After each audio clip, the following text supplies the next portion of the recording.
Welcome. நம்ம இன்றைக்கி உருளைக்கிழங்கு போண்டா எப்படி செய்யுதுன்னு பார்க்கலாம்.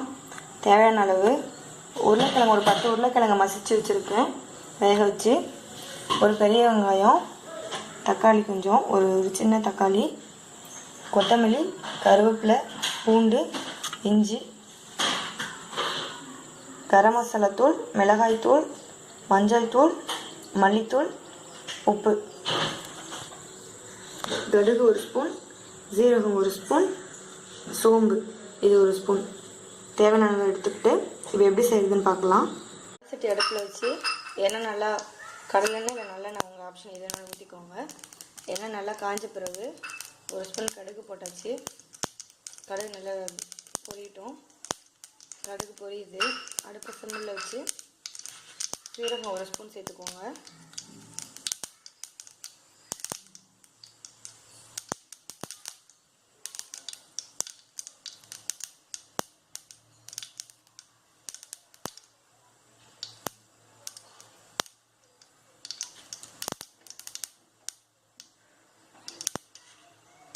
சீரகம் ஒரு ஸ்பூன், சோம்பு ஒரு ஸ்பூன், கடுகு வெடித்த பிறகு சீரகம் சோம்பு சேர்த்துட்டு இஞ்சி பூண்டு கருவேப்பிலையெல்லாம் சேர்த்தாச்சு.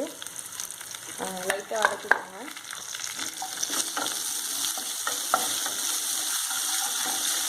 இஞ்சி பூண்டு சேர்ந்ததை லைட்டாக அடிப்பிடிக்கிற மாதிரி இருக்கும். லைட்டாக வதக்கிட்டு வெங்காயத்தை எடுத்து கொட்டிடுங்க.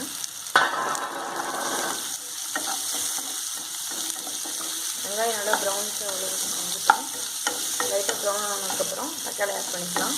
ரொம்ப சிம்பிளாக ஈஸியாக செய்கிறது, கொஞ்சம் நேரத்துலேயே செஞ்சிடலாம்.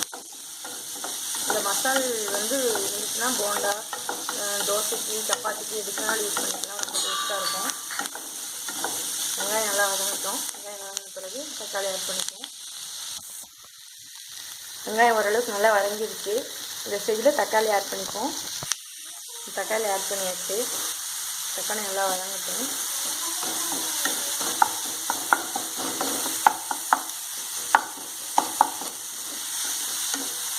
தக்காளி வெங்காயம் லைட்டாக வதங்கிறதுக்கு கொஞ்சமாக நம்ம வச்சுருக்கிற உப்பில் கொஞ்சமாக ஆட் பண்ணிக்கோங்க.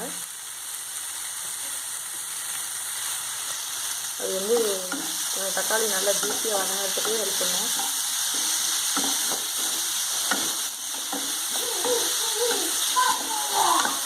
வெங்காயம் வதங்கிடுச்சு நல்லா. இந்த ஸ்டேஜில் உருளைக்கிழங்கு எடுத்து கொட்டிக்கலாம். இப்போ உருளைக்கிழங்கு ஆட் பண்ணியாச்சு. இப்போ நல்லா இதை எல்லாத்தையும் சேர்த்து மசிச்சு ஃபுல்லாக நல்லா மிக்ஸ் ஆகிற அளவுக்கு நல்லா கிளறி விடுவோம்.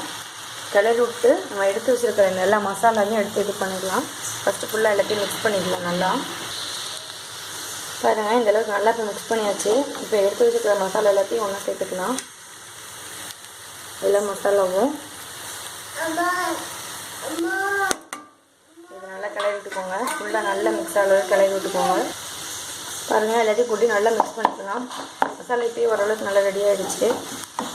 கொஞ்ச நேரம் அடுப்பை சிம்மில் வச்சு நல்லா கிளறி விட்டுக்கோங்க.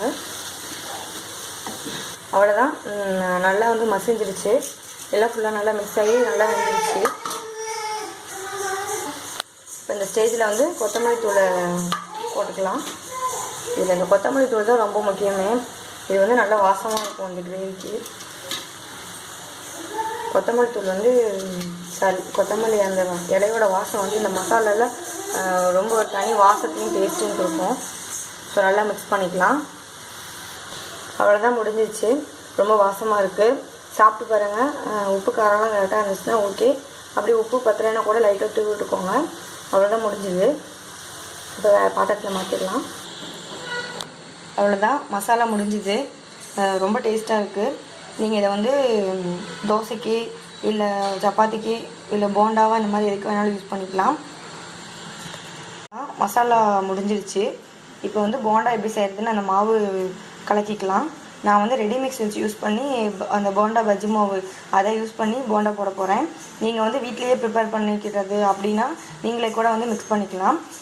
கடலை மாவு, மைதா, கடலை மாவு 2 ஸ்பூன் அப்படின்னா மைதா 1 ஸ்பூன், அந்த அளவுக்கு கடலை மாவு, அரிசி மாவு, மைதா இது 3 எடுத்துக்கோங்க.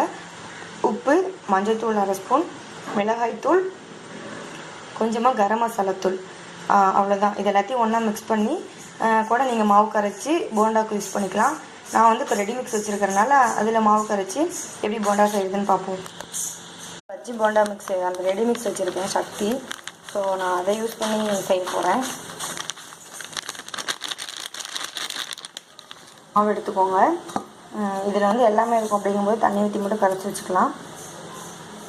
கரைச்சிட்டு எப்படி போட்டு எடுக்கிறதுன்னு காட்டுறேன் பாருங்கள். இந்த மாதிரி கரைச்சி வச்சுக்கோங்க.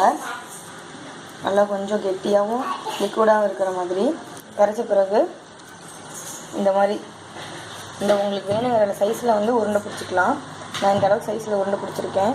இந்த சைஸ்க்கு உருண்டை பிடிச்சி உள்ள மாவில் போட்டு நல்லா டிப் பண்ணி எடுத்து ஃபுல்லாக அப்புறமே எண்ணெய் நல்லா சூடேறின பிறகு எண்ணெயில் போட்டு எடுத்தால் அவ்வளோதான், ரொம்ப நல்லா வந்துடும்.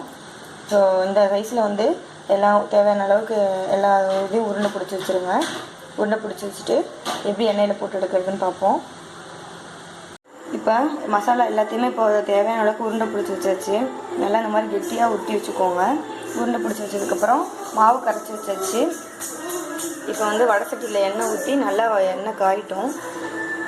நல்லா எண்ணெய் நல்லா காஞ்ச பிறகு இந்த உருண்டை எடுத்து மாவில் நல்லா டிப் பண்ணி எண்ணெயில் போட்டு எடுப்போம். எண்ணெய் கொஞ்சம் நல்லா காயிட்டும். எண்ணெய் காஞ்சிருச்சா இல்லையான்னு இப்படி விட்டு பார்த்தா தெரியும். இன்னும் கொஞ்ச நேரம் காயிட்டும். எண்ணெய் நல்லா காஞ்சிருச்சு. இப்போ எப்படி செய்யறதுன்னு பார்ப்போம். இப்போ உருண்டை ஒன்று எடுத்து நல்லா இப்படி டிப் பண்ணி நல்லா இப்படி போட்டுக்கோங்க. நல்லா இந்த மாதிரி எடுத்து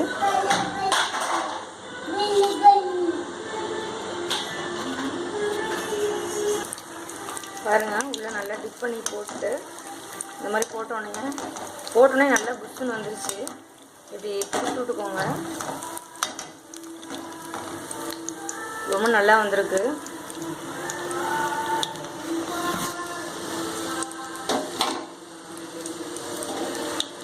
நல்லா பாருங்கள், பார்த்தாவே தெரியும். நல்லா சைடில் நல்லா வெந்து போய் புஷ்ஷுன்னு வந்திருக்கு.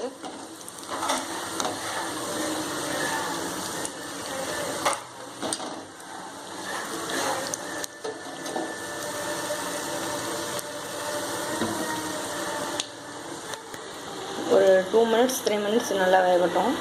லைட்டாக ஓரளவுக்கு ஊட்டி வந்தோன்னு 2 பக்கம் நல்லா திருப்பி விட்ருங்க. பாருங்கள், உங்களுக்கு நல்லா தெரியுது. நல்லா புஷ்ஷன் வந்திருக்கு. நல்லா வந்துருச்சு. நல்லா மொறுமொறுன்னு இருக்கும். ஓரளவுக்கு கோல்டன் ப்ரௌன் ஆனோடனே எடுத்துடலாம்.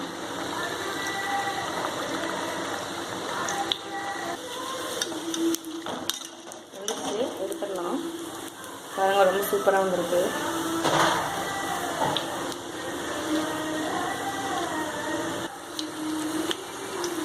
அடுத்து 2வது அரிசி இந்த மாதிரி போட்டு ஸ்பூன் வச்சுக்கோங்க. இப்போ வேறு எதுனா பெரிய காண்டில் திருப்பிக்கலாம். அது கொஞ்சம் சிரமமாக இருக்கும். ஸ்பூன்னா ஈஸியாக திருப்பி விட்டுக்கலாம்.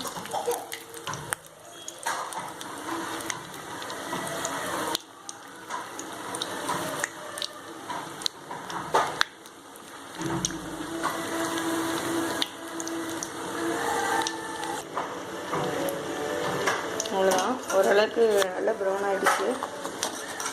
இந்த சைடில் எடுத்துக்கலாம்.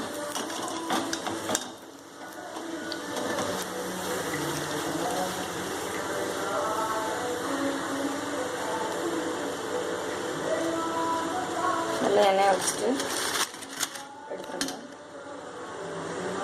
நல்லா வந்திருக்கு.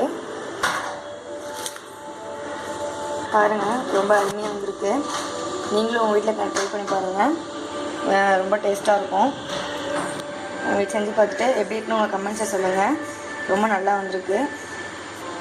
உங்களுக்கு பிடிச்சிருந்தா உங்கள் ஃப்ரெண்ட்ஸ்க்கும் ஷேர் பண்ணுங்கள். சேனலை சப்ஸ்கிரைப் பண்ணுங்கள். தேங்க்யூ.